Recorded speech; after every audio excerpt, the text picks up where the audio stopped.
hindi muna talaga ako lalaban sa maraming kalaban mga tol, para ma-safety ko po talaga yung sitwasyon ng bata. At aantayin ko na lang po si Kuya Buds dito mga tol, no? Huwag ka lang magingay, hindi tayo makikita niyan dahil nakapagtagulilong ako.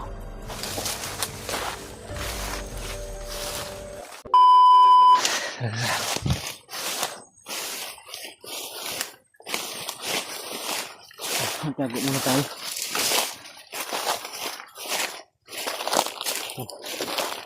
Ay, medyo makuan to dito, masukal to dito. Hindi tayo makita dito. Tara, tara. Diyan ka muna. Okay.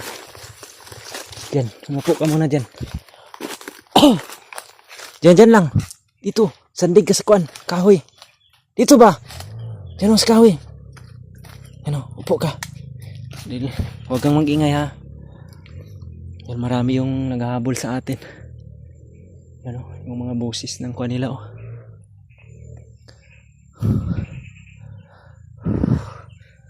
So yun mga tol, nahihirapan pa rin po kami ng bata mga tol na lalabas kami ng bundok. Dahil dun sa unahan mga tol, dun sa pinanggalingan namin, mayroon sana doong madaanan mga tol na pwede makapasok yung mga motor mga tol, pero ang problema ay may mga bandido din na pumapasok, may nakamotor mga tol. Yan o, kung maririnig nyo yung mga boses mga tol. Kaya dali-dali po kaming bumalik dito sa gubat mga tol, no? Pero napakalayo pa to sa bayan mga tol. Sinadya ko lang na magtago muna dito dahil muntikan na kaming makita kanina nung nakamotor mga tol. Yan o, pabalik-balik yung bandido na nagdala ng motor mga tol. At may mahaba silang baril na dala na alam ko po yung mga nakamotor na yan ay kasama niya ng mga kidnappers mga tol, no? Kaya dali-dali po akong bumalik dito sa medyo masukal na gubat. Pero nakontak ko na po si Kuya Buds mga tol, no? Sabi ko na po sa kanya dahil nakita niya rin siguro yung video namin. Nag-message siya sa akin mga tol na sasalubungin niya daw kami dahil gusto niya daw umakyat din kaagad mga tol. Pero nakiusap ako sa kanya mga tol na kung pwede sana ay makadala siya ng pagkain ng bata, damit ng bata at saka gamot ng bata mga tol, no? Dahil itong bata na dala ko mga tol ay mayroong trauma mga tol o nervyos. Kaya nga sa tuwing may mga bandido mga tol ay tinatago ko talaga siya. At hindi ako nagpapakita mga tol, no? Kung hindi ako lumalaban sa mga bandido para hindi lumala yung trauma na nararamdaman niya mga tol. Dahil hindi po basta-basta po yung napagdaanan niya mga tol. Nagpapasalamat po talaga ako na kita at naligtas ko siya mga tol, no?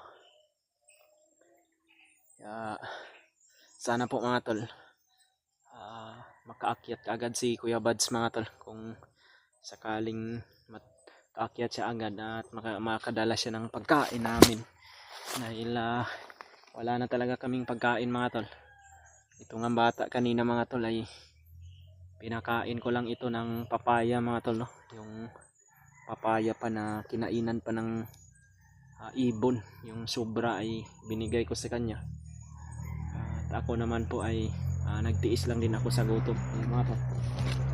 Kung maririnig ninyo yung mga busis ng motor mga tol, yan po yung mga grupo ng kidnappers na laging naghahabol sa amin. At marami po sila ngayon dito sa gubat na ito.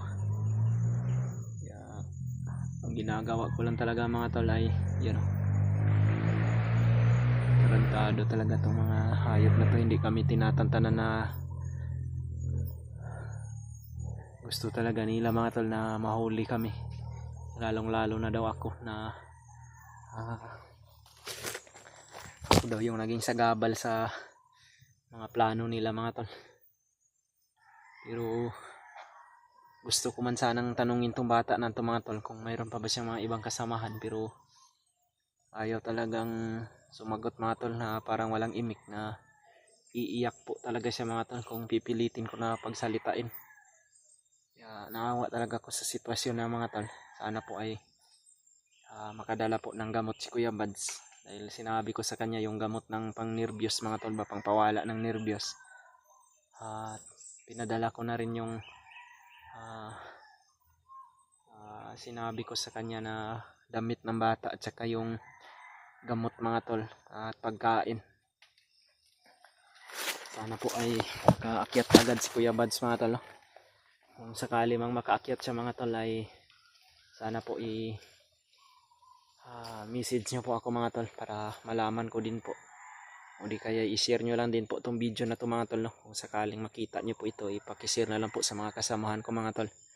Dahil hindi ko alam kung andito ba sila sa bundok. Dahil sa pagkakaalam ko nung nakaraang araw mga tol ay nasa baba po silang lahat. Iwan ko lang po kung nakaakyat na ba sila. Dahil marami din kasing mga nangangailangan ng tulong dito sa bundok mga tol. At sana po makarating din si Kuya Buds agad dito sa bundok mga tol. Para maibaba din namin itong bata na ito sa mas lalong madaling panahon. Dahil mahirapan po talaga ako mga tol kung ako lang mag-isa. Dahil hindi talaga pwede mga tol na iiwan ko yung bata sa isang liblib na lugar at makikipaglaban ako sa mga bandido. Ang iniisip ko mga tol ba na baka sa pagbalik ko ay tatakbo tong bata na ito. At baka kung makarinig siya ng mga putukan, kung sakaling makipaglaban ako, baka magtakbo to siya mga tol at baka mahuli pa nila ulit. Kaya sinugurado ko na lang talaga mga tol. Dahil yun din po yung payo ni Kuya Buds sa akin mga tol na bantayan ko lang daw lang maigi yung bata at saka wag ko lang daw pabayaan. Kung sakali daw na mag-stay lang daw kami sa isang location para masipti talaga. Pero sabi ko sa kanya mga tol kay Kuya Buds na hindi rin talaga ako pwede na mag-stay lang sa isang location. Dahil kagaya nito ngayon mga tol, hindi ko alam, baka mamaya o bukas susuyudin na naman ito ng mga kidnappers kasama ng mga bandido.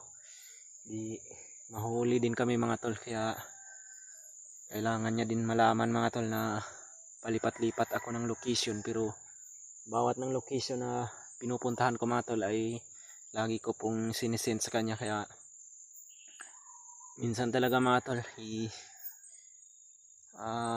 bihira lang talaga ako makapag-upload ng video sapagkat bihira lang din po ako kumukuha ng video mga tol o nag-on cam dahil sa iniisip ko lang talaga yung kapakanan ng bata.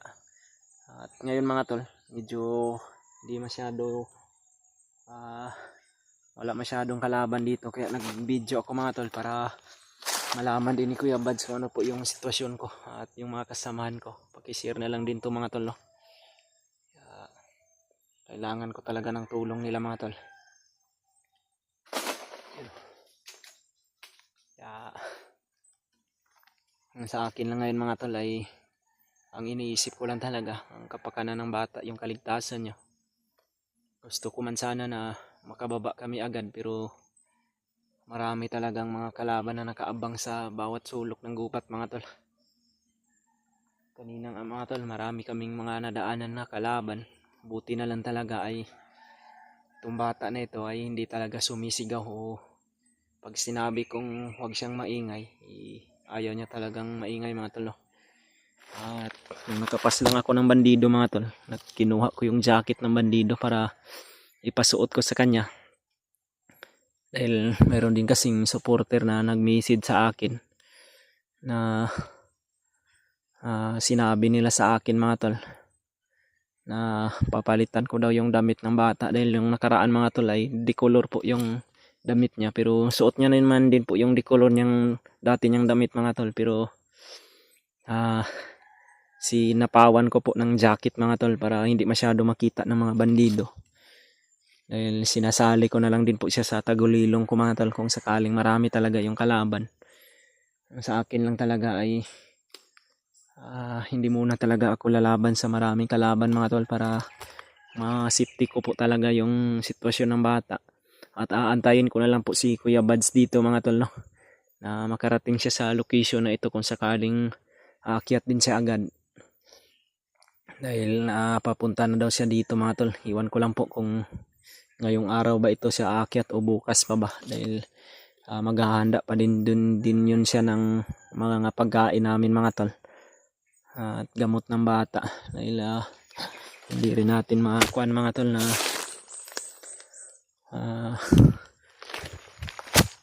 gustuhin man ni Kuya Bads na magpahinga pa sana doon mga tol. Pero nung nalaman niya na naligtas ko yung bata ay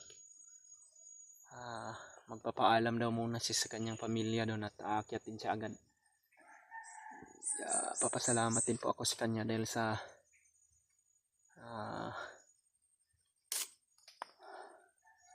dali-dali po talaga siyang aakyat din daw mga tol para matulungan namin itong bata na ito. Yan o. Okay ra ka gang? Huwag kang mag-alala dahil yung isa kong kasama na si Kuya Bads ay pupunta yun dito para magdala siya ng pagkain at gamot mo. Dahil kailangan talaga ng tulong ko gang ha na para madala kita ng safety doon sa pagbaba ba.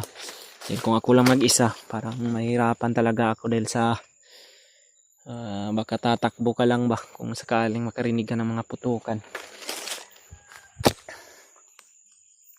Kung walang mga kalaban na lulusob dito, dito na lang siguro tayo matutulog. Higaan mo na lang yung habol ko na dala ko dito at saka yung duyan. Dito na lang tayo magpapahinga kung sakaling walang kalaban dito dahil malapit na rin yung dumilim mo. Hanap na lang ako mamaya ng kwan. Maaari mong kainin. Hanap ako mamaya ng kwan. Baka may mga saging dito. Di makakain ka para mayroong laman din yung tiyan mo. Yan o. Ito yung sinasabi ko mga tol na mayroon na yung kalaban mga tol.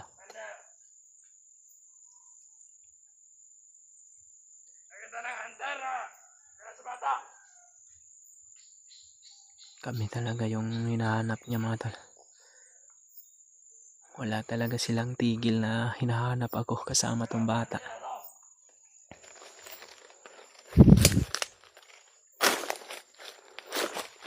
Marami siguro itong kasamaan doon sa bandang taas mga tol. Dahil nasa baba kami ng party ngayon eh.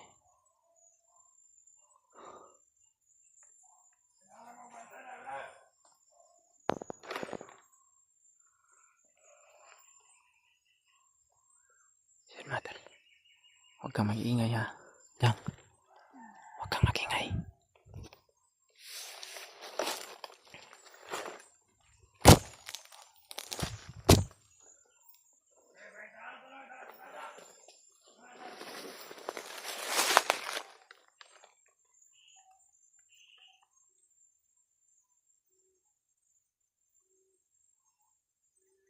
Marami sila mga tol sa unahan mga tol.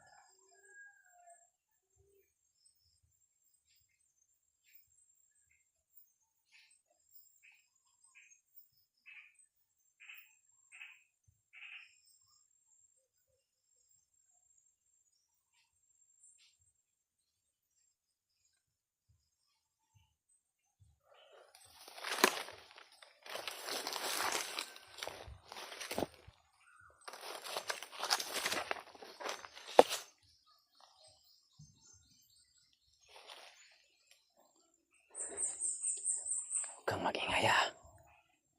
Dahil marami sila nagkapaligid sa tinataguan natin.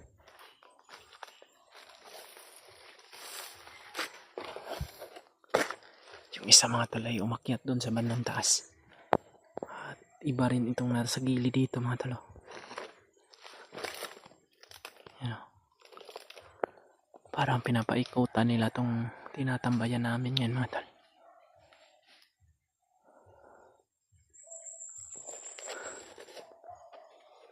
Ingay kang.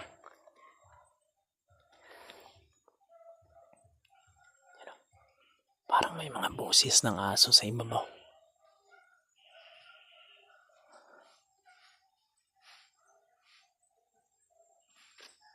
Huwag ka lang magingay. Hindi tayo makikita niyan dahil nakapagtagulilong ako. Huwag ka lang masyadong malikot para hindi tayo makikita talaga dahil marami sila.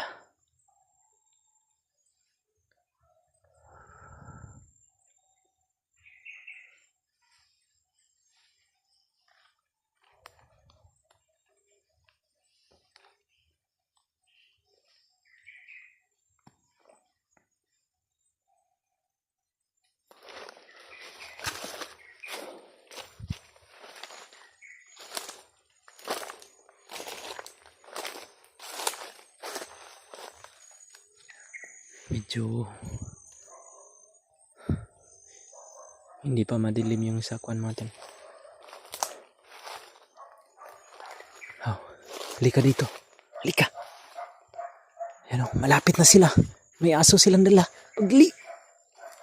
Tara, tara, tara. Tara, tara. Tara, tara.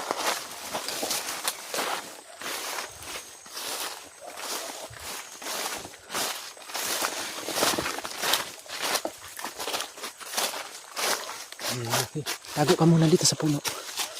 Yan o. May mga aso silang dala mga tol. Delikado kung maamoy tayo ng aso, magkita tayo. Mayroon din banda dito. Tara, tara, tara. Dito tayo. Halika, sunod ka sa akin. Bilis!